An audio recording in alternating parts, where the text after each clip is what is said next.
Hi everyone, Suzanne here from SuzanneHine.com, and today we're talking about an amazing topic, how to handle haters. So when I first started out online, which was about 2 years ago, I was really lucky. I was sharing my journey totally authentically. I shared deep things about myself that probably normal people don't share, but I was so fortunate in that everybody was so supportive, and it gave me such confidence that I didn't really have at the time. If you go back even to check out some of my old YouTube videos, I was very much stuck in my shell, and really this journey over the past 2 years of going through difficulties, wanting to quit, keep going, has been the thing that has built my confidence. Recently, I've actually oddly had a few haters. People say they don't like my voice because just everything, a lady just told me that my voice was too monotone in meditations. Some people tell me they can hear me swallowing and they don't like it. And it does, kind of make me paranoid. I mean, I'm like, should I do audio trainings anymore if people aren't going to like my voice? But, that's just bullshit. And this is the stuff that keeps people from following their dreams, right? Being afraid of the haters. And I can tell you that there's really nothing more freeing than hearing criticism and deciding that you don't need to pay attention to it. Because all of this does is show the kind of person that does this, the kind of person who criticizes you or who reaches out just to share a negative viewpoint or even offer feedback, which is really, oh, can you change in this way so that you can make me happy? Some girl didn't like that I said OMG and said I sounded like a 14-year-old girl texting and that maybe I should be a little bit more professional. But you know what? I mean, I didn't get to where I am today by trying to please everybody else. And trying to please everybody else is what keeps you stuck and not following your dreams and stuck in fear. And so the thing is, there's going to be haters. There's going to be people who tell you they don't like how you do certain things. But what this really is an opportunity to, one, see that the kind of person that's going to reach out to you just to offer criticism is really not the kind of person that you want to associate with anybody. You're not going to become a friend. And if you have friends in your life who are criticizing you, then cut that loose. So, it's just an opportunity to practice compassion for the person who is criticizing you.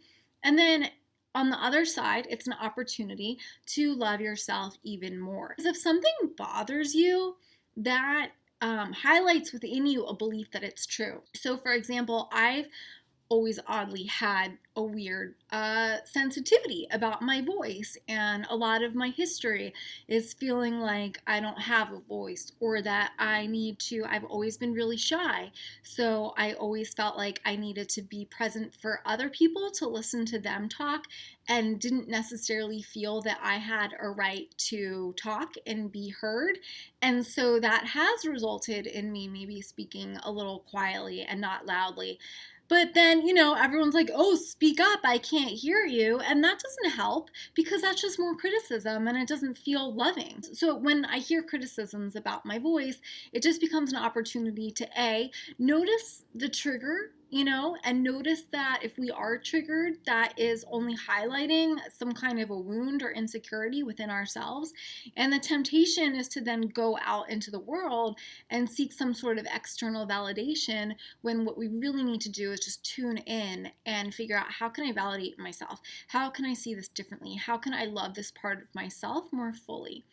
And sometimes feedback does have like a valid basis, but the thing that I'm really exploring over these coming days is that, I know the areas where I want to improve. I know when my soul feels good about something and when it doesn't feel good about something.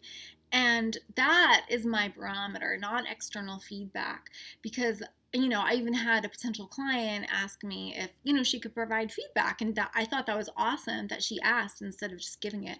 I really value that. And at first I said yes because I was curious to see what it was. But then ultimately, and this was right after the girl told me that, my voice was monotone, whatever. And so I just, kindly responded and said, I'd really prefer it. No, if you didn't give me that feedback, because I'm really listening to myself more. I have certain mentors who I listen to. I listen to, my loved ones. And then I listen to myself. And this is all just a process of developing internal validation instead of external validation. And truthfully, the more secure that we are in ourselves, the more these things kind of bounce off. And honestly, receiving this criticism earlier about my voice just motivated me even more to go ahead and make a video, even though I was going to slack on myself today and not make a video. So if you can just turn that haterade into Gatorade for increased performance, there you go. Either way, just use it as ammunition, because if you're doing anything that matters, if you're making yourself visible, there's going to be people who criticize you. And the only way to not get criticized is to just not do anything at all, not say anything interesting, not do anything that matters. And so the whole journey isn't about not getting criticized or not encountering haters. Because if you're eliciting like a sense of, oh my God, I don't like this person, then in 10 other people, you're eliciting a sense of like, oh my God, I'm so thankful I found this person because she's putting her gifts out into the world. So on that note, if you like this video, if it all resonated with you, I'd love it if you subscribe to my channel and hit the like button for this video. Head to my website, SuzanneHine.com. I have all kinds of blog posts and a free meditation for you. The meditation's really powerful. It's a meditation for emotional healing, and it'll really help you connect to your heart so that you can develop that unstoppable confidence within yourself. Because my whole mission is to help you love who you are, loving your darkness, so then you can go ahead and live your greatness and follow your dreams. So that's what this is all about. That's been my journey, and that's how I would love to support you on your journey. So thank you so much. Welcome to the community, and say hi. All right, bye.